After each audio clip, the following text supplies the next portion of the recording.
ቤተክርስቲያን እንደ ህዝብም እንደ ምእመንም እንደ አገልጋይም አድርጎ የሚቆጥረው ካህናቱን ነው። በዙሪያው ሰፈራ ያሉ አባቶቻችን ካህናት እናንተ ናችሁ። ሌላ ቦታ ላይ አሁን አስራት በኩራቱን ያመጣል፣ አሸዋውን ያመጣል፣ ድንጋዩን ያመጣል፣ ጠጠሩን ያመጣል። ተርፎት አይደለም ከሚያገኛት። ይሄ ደግሞ እግዚአብሔር ፈቅዶ ደግሞ አጠቃላይ በካህናት የታጀበና የተከበበ ደብር ነው። ስለዚህ አሁን እናንተን እንደምመን ቆጥረን መጠየቃችን ግድ ነው። የድንጋይ ጥርብ ስራዎች ጨረታ ወጥቶ ኦልሬዲ የሚሰራው ሰው ስራውን ኃላፊነት ወስዶ እየተንቀሳቀሰ ነው ያለው። ከዛም ውጪ ደግሞ የልስን ስራው አሁን ሰሞኑን እንደምታዩት ተጀምሯል። ስለዚህ ትልልቅ እንቅስቃሴዎች እየተደረጉ ነው። ነገር ግን በጠቅላላው ይሄ ህንፃ ምን ስራዎች ይቀሩታል የሚለውን ለማየት እንትን ስናደርግ አንደኛ የበር ስራ ይፈልጋል። ትልቁ አሁን ለምሳሌ ወደ 8 በሮች አሉ። ጠቅላላ ስናየው እነዚህን የበር ስራዎች ያው ውሳኔ የሚፈልግ አለ። በእንጨት ይሁን በብረት ይሁን እሱን እያየን ያለነው እንደ ባለሙያ። ነገር ግን በብረት እንኳን ብንወስድ አሁን ባለው ዋጋ ከ4.5 ሚሊዮን ብር በላይ የሆነ ዋጋ የሚፈጅ የብረት በር ስራዎች አሉ። ሌላው የድንጋይ ጥርብ ስራ ነው። የድንጋይ ጥርብ ስራ ጠቅላላ ድንጋዩን የማልበስ ብሎኬቱን የውጭን ግድግዳ ከ8 ሚሊዮን እስከ 10 ሚሊዮን ብር የሚፈጅ ስራዎች ይቀራሉ። የዋናው ዶም ስራ እንደምትመለከቱ ትልቁ ዋና ዶም ፕላይውድ ተቀምጧል። ፎርምወርክ አሁን ብረት ለብሶ ብረት ከለበሰ በኋላ የኮንክሪት ስራ ይሰራል። ከዛ እንደገና ተጨማሪ ኮለንና የተወሰነ የዶም ስራ ይቀራል። ስለዚህ የብረት ስራ እየተሰራ ነው። እሱ ዋናው ስራ ነው ለህንፃ ቤተክርስቲያኑ መጠናቀቅ ማለት ነው። ለቅዱስ ጊዮርጊስ ውለታ ምን እናድርግ? ሌሎቹን አድርጉ ለማለት እኛ መጀመሪያ አድርገን ማሳየት፣ ተግብረን ማሳየት፣ አራያምና ምሳሌ መሆን ስላለብን ነው። እንደ እምነት መሪነትም እንደ ቤተክርስቲያን ልጅነትም ምን እናድርግ የሚለውን ሀሳብ አጠራ አድርገን ተወያይተን፣ ምክንያቱም ሁላችሁም ከስራ ገበታችሁ ላይ ነው የመጣችሁትና ሀሳቡን አጠራ አድርገን ወደ አንድ ውሳኔ እንድንደርስበት ነው። እሺ እንግዲህ ያው ክቡር ዋና ጸሐፊና ቀሲስ ኢንጂነር ካሳሁንም በደንብ አድርገው ገልጠውታል።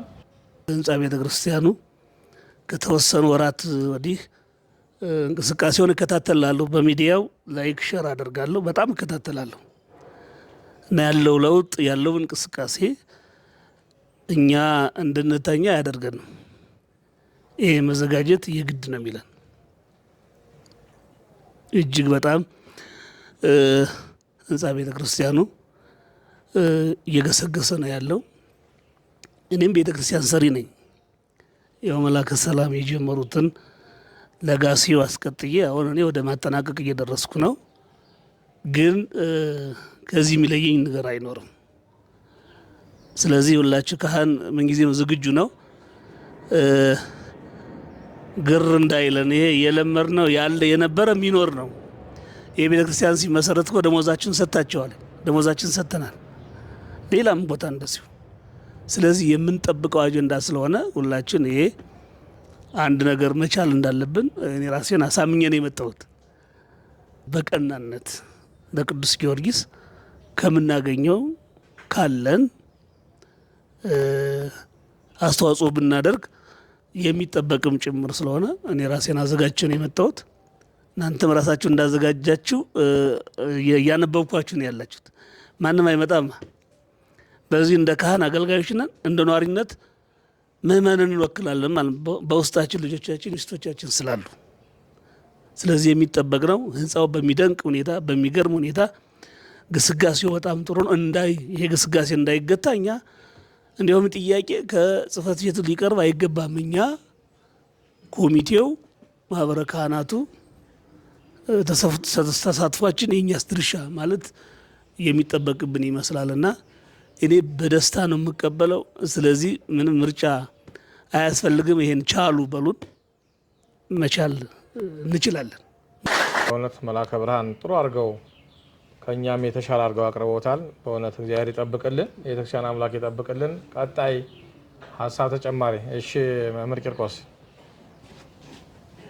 ስለተፈቀደልኝ አመሰግናለሁ። ሰዓት እንዳልጨርስ ስላቀረቡ እኛ እስካሁን ህንጻው ያየናል፣ እኛም እናየዋለን። አሁን ግን ጥሩ ሁኔታ ነው ያለው። እኔ ውርለት አይቼዋለሁ። ውስጡም እየተለሰነ በጥሩ ሁኔታ እየሄደ ነው። ክቡር አባታችንም አውደ ምሕረት ላይ ያለውን ነገር በጥሩ ሁኔታ ገልጸውታል። እኔም እንዳንኗሪ የምታዘቡን ታዝቤያለሁ። በእውነቱ ጥሩ ደስ ይላል ያለው ነገር እና ይሄ ምንም ግዴታችንም እስከሆነ ድረስ በሚሆነው ነገር ይሄንን አድርጉ ይሄን ቻሉ ይባል ኮስቱ ይውጣለት። እኔ በራሴ በጣም 100% ደስተኛ ነኝ ለማለት ነው። አመሰግናለሁ። እኛስ የሚጠበቅብንን አድርገናል ወይ? ሰማያዊቱ በብዙ ነገር አድርጎልናል። አድርገናል ወይ? ልክ አሁን ወንድሞች እንደገለጡት አድርገናል ወይ የሚለውን ዛሬ ይሄን ማሰብ ነው። ስለዚህ ከ5 ከ7 ያልበለጠ ከ5 ያላነሰ ይሄ ኮሚቴ ይሄ ህንጻ እስከሚመረቅ ድረስ አብሮን በሌላም ስፖንሰር አፈላላጊ በሌላም አብሮን ይሆናል። አብሮን በዚህ ብቻ አይቆምም፣ ይቀጥላል። እውነት ለመናገር ይሄን ቤተክርስቲያን በቅንነት ለመስራት ነው እኛ የተነሳ ነው። በቅንነት ሰማይቱ ብዙ ነገር ከብዙ ነገር አድኖናል። ከብዙ ነገር ያደረገልኝ እግዚአብሔር ደግሞ እኔ ከልብ ያለምንም እንትን መስራት እንዳለብኝ አምናለሁ። ይሄን ኮሚቴ አዋቅረን የገንዘቡን መጠን እንደ ሰበካ ጉባኤ ከ25 እስከ 30 ነው የያዝነው። ሰፊው ህዝብ ደግሞ እናንተ ብዙሃኑ አባቶች አይጥሩ ነው የተወሰነው ካላችሁ እሰየው፣ አረ እንጨምርበት ወደ 50 ካላችሁ እሰየው። መቼም እናሳንሰው እንደማትሉ እናምናለን። ስለዚህ ይሄን ነው እድሉን። እንግዲህ ወደ ገንዘቡ እንሂድ ነው ወይስ ወደ ኮሚቴው እንሂድ? ወደ ኮሚቴው እንሂድ። ጠቁሙ።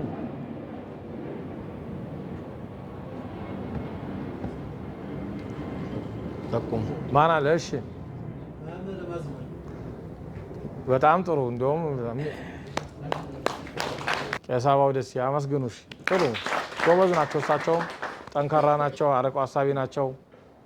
አያ ጥቆማሽ። እሺ መምህር ዳዊት። እሺ ጥሩ ይሆናሉ። ብርሃኑ ደግፌ ማን ነው? የተመረጠው ኮሚቴ ጥሩ ነው።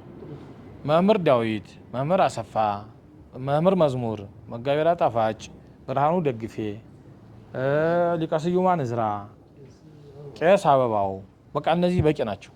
ከዚያ ካስፈለገው ወደፊት ደግሞ እንጨምርበታለን። ሊቀ ማእምራን ተመቸው፣ በቃ እነዚህ በቂ ናቸው። ስለዚህ የገንዘብ ተመኑን ያው እኛ ይሄን አስቀምጠናል። ሀሳብ ስብጡ ደግሞ እናንተ ደስ እያለን ሀብ እናደርጋት አይከብደንም። ደስ ብሎ እናደርገዋለን። ከዛ ሌላም ጊዜ እኮ እንደዚሁ እናለማለን፣ በብዙ ነገር እናለማለን እና ሀያ ቢሆን ነው ሀሳብ ነው።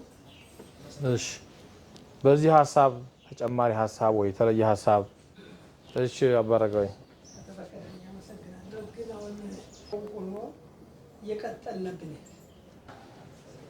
እንግዲህ ይሄ በፈቃደኝነት የተመሰረተ ነው።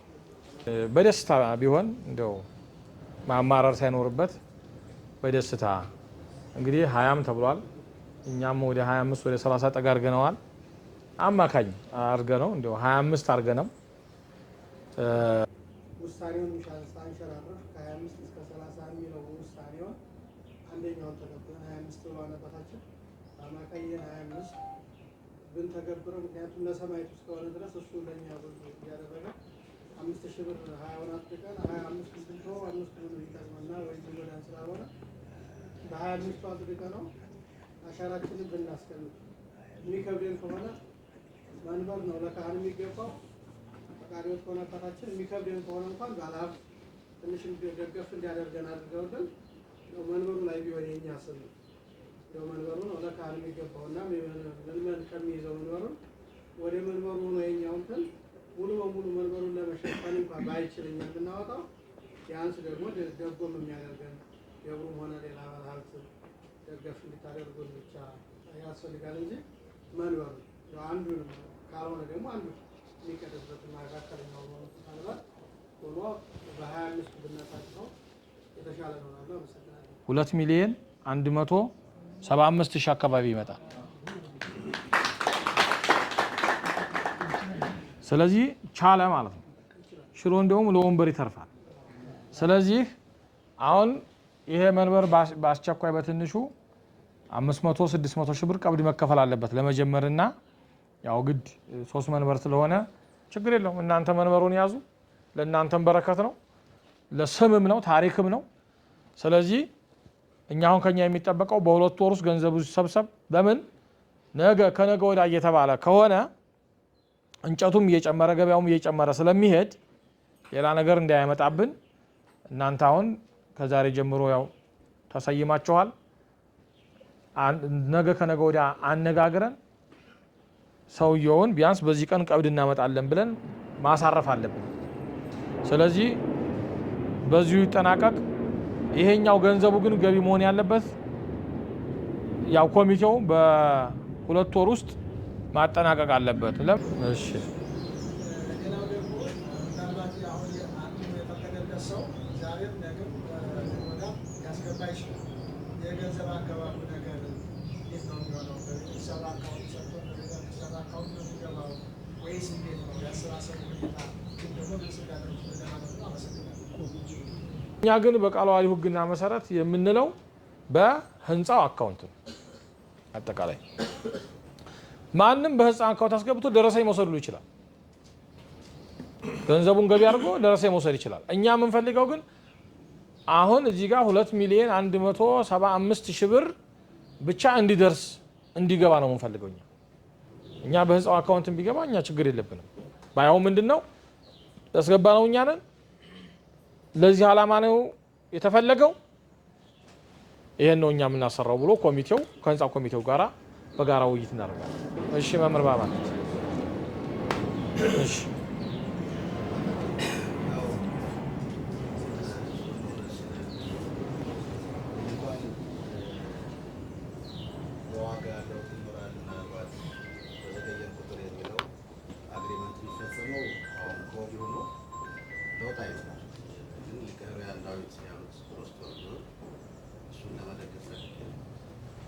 የዋጋ መለዋወጥ እንዳይመጣ ከወዲሁ ነው።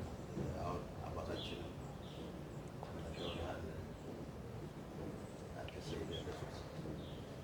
ስጋት እንዳይኖር ከወዲሁ አግሪመንት ይፈጸማል። ማሰሪያ ችግር የለውም። ግን ወደ 3 ወር ሊሆን ምንም አያመጣም። እሺ መምህር እሺ ለሶስት ወር ከተባለም እስከ ህዳር 30 የሚጠናቀቅ ተብሎ እዚያው በብዙሃኑ እንጂ አሁን ኮሚቴው እንትን ቢል አንዱ ከዛ በላይ ተብሏል።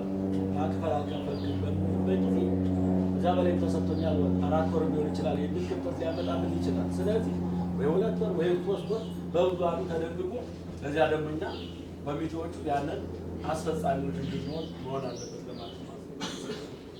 ስለዚህ አሁን እንደተባለው ይሄ መስከረም ወር አወዛጋቢ ስለነበረ ትምህርት ቤት ምንም ያው አልቋል። ዞሮ ዞሮ አሁን ጥቅምትና ህዳር ነው። ችግር የለውም። 3 ወር ህዳር መጨረሻ ላይ ይሁን። በ3 ወር እንደምንድነው አይሻልም? በቃ በዚህ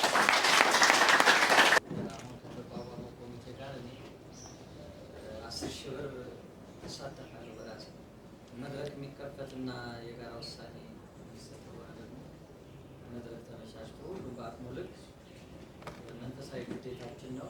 በረከት እናገኛለን። እኛ የእግዚአብሔርን ቤት ስንሰራ እሱ የእኛን ቤት ሰርቷል ይሰራልምና የታመነ ነው። የምንሰርቀውን በተግባር ማሳየት ስላለብን